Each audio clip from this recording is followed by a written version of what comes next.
Guys నన్నైతే మీరు అందరూ ఏదైనా రెసిపీ చేయమని అడుగుతున్నారు. మా ఫ్రెండ్స్ అయినా సబ్స్క్రైబర్స్ అయితే కుకింగ్ వీడియో రెసిపీస్. సో అందుకనే మీకోసం ఈరోజైతే వెరీ డిఫికల్ట్ అయినటువంటి సుండలు అయితే వెరీ డిఫికల్ట్ అని చెప్పను, వెరీ సింపుల్ అని చెప్పను, మామూలుగా అయిపోతుంది. ఎందుకంటే కుకింగ్ మా ఫ్రెండ్స్కి అయితే ఇలా చూస్తారంటే నేర్చేసుకుంటారు. సో మా ఫ్రెండ్స్ ఏదైనా సబ్స్క్రైబర్స్ అయితే అడుగుతున్నారు అనమాట. సబ్స్క్రైబర్స్ సో దీనైతే మంచిగా వేయించుకోండి. మినపగుళ్ళని తీసుకొని మెజరింగ్ కప్తో తీసుకోవాలి. ఏ కప్ అయితే తీసుకున్నారో ఆ కప్ని మాత్రం మీరు ఏం చేయకండి, అది అక్కడే మంచిగా భద్రంగా దాపెట్టుకోండి. వాటర్ అలాంటివి తడిపేయకండి. సో ఇక్కడ పెట్టేసి మంచిగా కలపాలన్నమాట. మినప్పప్పు మంచి స్మెల్ వస్తుంది, ఒక అరోమా వస్తుంది. కుకింగ్ చేసే వాళ్ళకైతే తెలుస్తుంది అరోమా.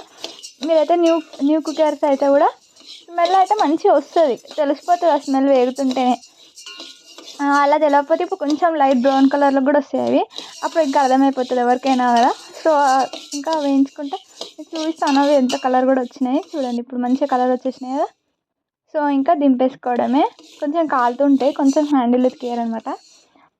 సో తర్వాత ఒక ప్లేట్లో అయితే యాడ్ చేసేసి వాటిని ఫ్యాన్ దగ్గర పెట్టేసేయండి. ఫ్యాన్ దగ్గర పెట్టకండి, ఒక దగ్గర పెట్టేసి కొంచెం కూల్ అవ్వనివ్వండి. ఇక్కడైతే ప్రీమియం క్వాలిటీ కేసర్ దేశీ జాగ్రీ అంట. ఇదైతే బాగానే ఉంది బెల్లము. ఈ బెల్లమే తీసుకోండి మీరు, మరి ఇదే బ్రాండ్ అనుకోకండి. ఇలాంటిది బెల్లం ఉంటుంది, బ్రౌన్ కలర్ బెల్లం తీసుకోవాలి. ఇంకొకటి వచ్చేసి మనకి ఎల్లో కలర్ లాగా ఉంటుంది సంథింగ్, అది తీసుకోకూడదు, అసలు మంచిది కాదు, అది ఉప్పు బెల్లం అంటారు. దీనైతే మంచిగా చాప్ చేసి పక్కన పెట్టుకోండి. ఇదైతే నేను ఇక్కడైతే రైస్ తీసుకున్నాను కదా, రైస్ కూడా 2 టేబుల్ స్పూన్ తీసుకొని మంచిగా వేయించుకోవాలన్నమాట. వేయించుకొని ఇవి కూడా అందులో కలిపేసేయాలి ఎక్కడైతే మినపగుళ్ళు మనం ఆరబెడుతున్నామో. ఇక్కడైతే నేనైతే జిఆర్బి నెయ్యి అయితే యూజ్ చేస్తున్నాను ఈరోజు. చాలా బాగుంది అబ్బా జిఆర్బి నెయ్యి, స్మెల్ కూడా బాగుంది. మీరు కూడా ఇదే బ్రాండ్ యూజ్ చేయండి. జిఆర్బి నెయ్యి అంటే మనకి ఎక్కడైనా దొరికింది కాబట్టి. ఇదైతే 200 ml నాకు 180 రూపీస్ పడింది. మనకి ఇంత నెయ్యి అయితే పడుతుంది, కరెక్ట్గా 200 ml సరిపోతుంది మనం చేసే క్వాంటిటీకి. మీ క్వాంటిటీని బట్టి మీరు పెంచుకోండి. ఇక్కడ రైస్ కూడా కలిపేసాం కదా. ఇక్కడైతే కొత్త మిక్సీ జార్ అనమాట ఇది. మిక్సీ జార్లో అయితే నేను ఇవైతే యాడ్ చేసేసి, నెక్స్ట్ వచ్చేసి ఇందులో అయితే యాలకులు కూడా యాడ్ చేసేసినాను, సున్నుండ పిండిలే. ఇప్పుడైతే ఈ పిండి అయితే రెడీ అయిపోయింది మనకి. నెక్స్ట్ ఇప్పుడు వచ్చేసి ఈ పిండి సగం అయితే ఒక దాంట్లో యాడ్ చేసుకొని, సగం అయితే అందులో మనం బెల్లం అయితే కలిపేసుకోవాలి. బెల్లం ఇప్పటిదాకా మనం తురిమి పెట్టుకుంది. సో ఇక్కడ నేను చూపిస్తున్నాను బెల్లం యాడ్ చేసిన అన్న ప్రూఫ్ కోసం అని చెప్పేసి. అది కూడా యాడ్ చేసుకున్న తర్వాతకి నెక్స్ట్ వచ్చేసి దీన్ని ఫైన్ పౌడర్ చేసుకోవాలి. చేసుకుంటే ఇప్పుడు మనకి ఇది ఏమంటారు బ్రౌన్ కలర్ వస్తుంది, లైట్ బ్రౌనిష్ కలర్లో వస్తుంది. మీకు అర్థమైపోతుంది, దానికి అది వైట్ లాగా ఉంటుంది, బ్రౌన్ కలర్లా ఉంటుంది. ఇక్కడైతే దేశీ గీ అయితే ఇక్కడ తీసుకున్నాం కదా, జిఆర్బి నెయ్యి. నేను ప్రమోట్ చేసినట్లేదు, జస్ట్ చెప్తున్నాను చేసి అంతే. ఇదైతే నెయ్యినైతే మంచిగా కాచుకోవాలన్నమాట, వేడి మీద. ఇక్కడ ఇక్కడైతే చిన్న గిన్నె పెట్టుకున్నాను, మీరైతే పెద్ద గిన్నె పెట్టుకోండి మంచిగా. స్టవ్ మీద అటు ఇటు కదలకుండా. నాకు కొంచెం ఎక్స్పర్ట్ని కాబట్టి పర్వాలేదు. ఇక్కడైతే స్పూన్తో మీకు ఎంత కావాలో అంత నెయ్యి అయితే యాడ్ చేసుకుంటూ మెత్తగా మంచిగా కలుపుకోవాలన్నమాట. కలుపుకొని ఉండగట్టేయడమే.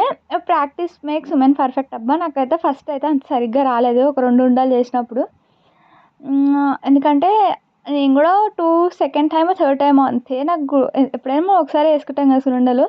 సో చిన్న ఉన్నప్పుడు మమ్మీతో చేసేదాన్ని ఇంట్లో ఉన్నప్పుడైతే. ఇక్కడైతే ఫస్ట్ టైం చేశాను అత్తారింటికి వచ్చినాక, ఒక్కదాన్నే చేసిన ఈరోజు. అప్పుడైతే మమ్మీ నేను అందరం కలిసి చేసేవాళ్ళం, ఇక్కడైతే ఒక్కదాన్నే చేసినాను. చూసారు కదా మొత్తం నెయ్యి అంతా యాడ్ చేసినాను లాస్ట్కి. ఇక చూసారా ఎంత బాగా. ప్రాక్టీస్ మేక్స్ ఉమెన్ పర్ఫెక్ట్ అబ్బా. చూడండి ఎంత బాగా కట్టేసాను. ఫస్ట్ అంత చిన్నగా వచ్చింది, ఇది చూడండి ఎంత పెద్దగా వచ్చింది. ఇలా అనమాట. మీరు ఏదైనా మీరు సాధించాలనుకుంటే సాధించండి. అయ్యో నాకు రాదు అని వదిలేయద్దు. ఏ విషయమైనా, రెసిపీస్ అయినా, చదువైనా, ఏదైనా కూడా అంతే లైఫ్లో. సో ఇక్కడైతే నాకు 21 వచ్చేసినాయి లడ్డూలు అయితే. చాలా బాగున్నాయి. టేస్ట్ కూడా నేను టేస్ట్ చేసేసిన అనమాట. చాలా బాగా వచ్చినాయి అనమాట. నేనైతే ఇప్పుడు వాయిస్ ఓవర్ కూడా టేస్ట్ చేస్తూనే చెప్తున్నాను. చాలా బాగున్నాయి అనమాట. ఎంత బాగా వచ్చినాయంటే సేమ్ స్వీట్ షాప్ స్టైల్లో వచ్చినాయి అనమాట. ఇంకా స్వీట్ షాప్లో అయినా మనం కొనుక్కొని తింటూ ఉంటారు కదా, వాళ్ళు డాల్డా యూజ్ చేస్తారు అబ్బా, నెయ్యి అస్సలు యూజ్ చేయరు.